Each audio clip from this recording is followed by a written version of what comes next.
$1,400 in your account. Technically not broke. Emotionally, still broke. Because you know one bad week wipes it out. A repair, a dentist visit, a slow month at work.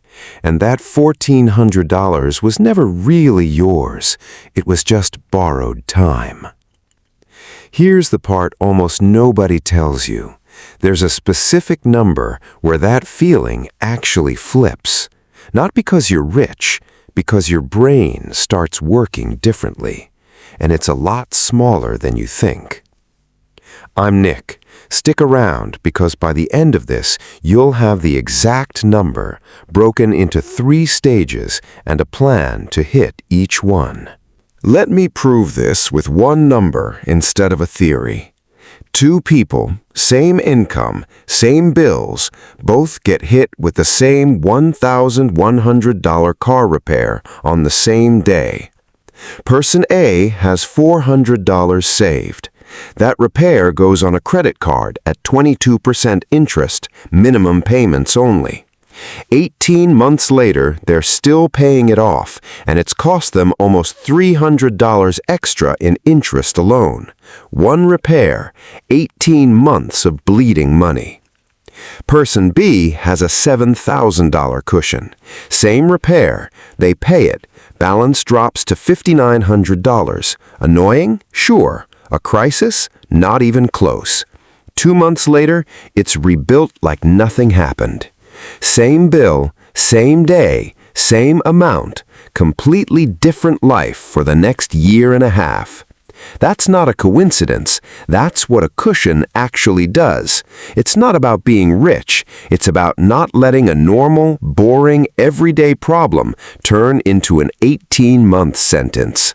Here's the part that actually explains why person A ends up trapped in the first place. And it's not because they're bad with money. When you have zero cushion, your brain runs a background calculation constantly. Can I afford this? What if something breaks? Did that payment clear?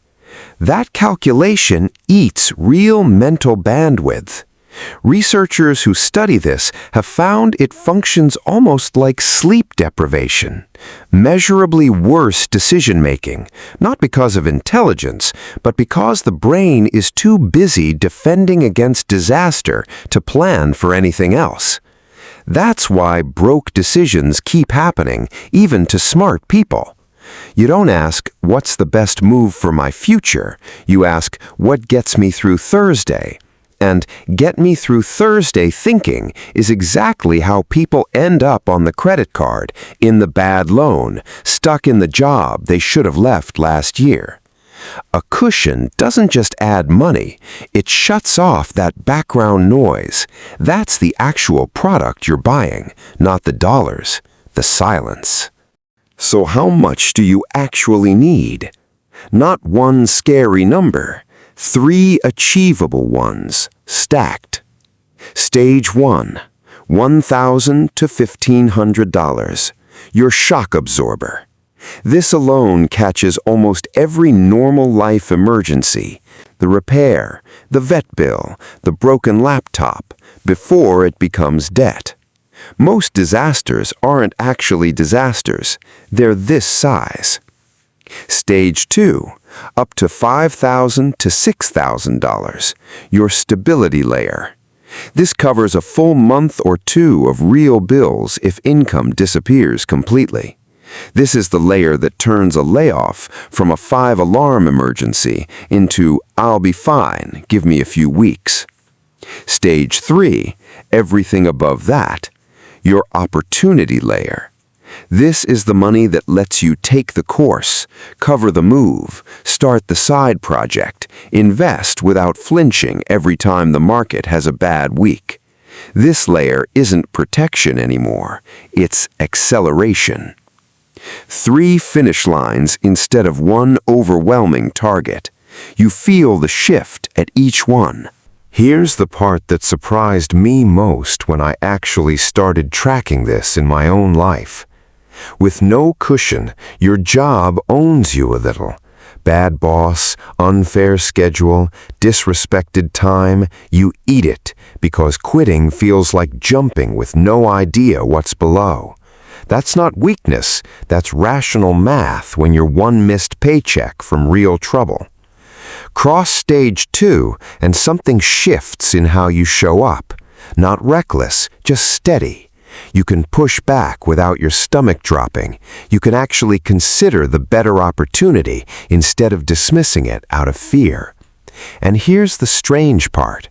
That steadiness gets noticed even though nobody can see your bank account. Desperation is easy to smell in a negotiation. Stability reads completely differently in the same room with the same words. Quick but important warning. Investing before stage 2 exists. If there's no cushion behind it, every dollar in the market is secretly rent money wearing a disguise.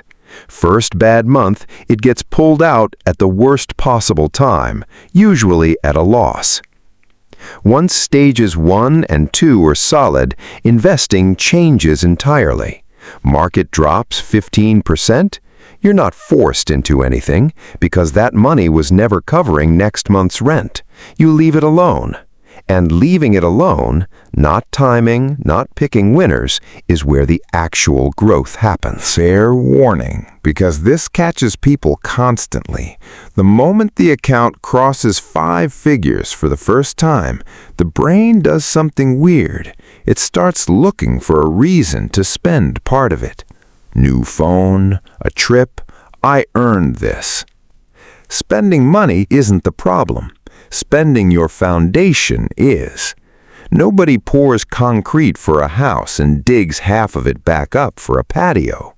This money is supposed to be boring. Boring is the whole point. Boring is what makes the rest of your life less chaotic. 5 moves, no fluff. 1. Pick a real number. $200 a month gets you through stage 2 in a little over 2 years. $400 about 13 months. $600 under a year. Slow is fine. Slow that continues beats fast that quits. 2. Automate it. Money that waits until whatever's left gets nothing because nothing's ever left.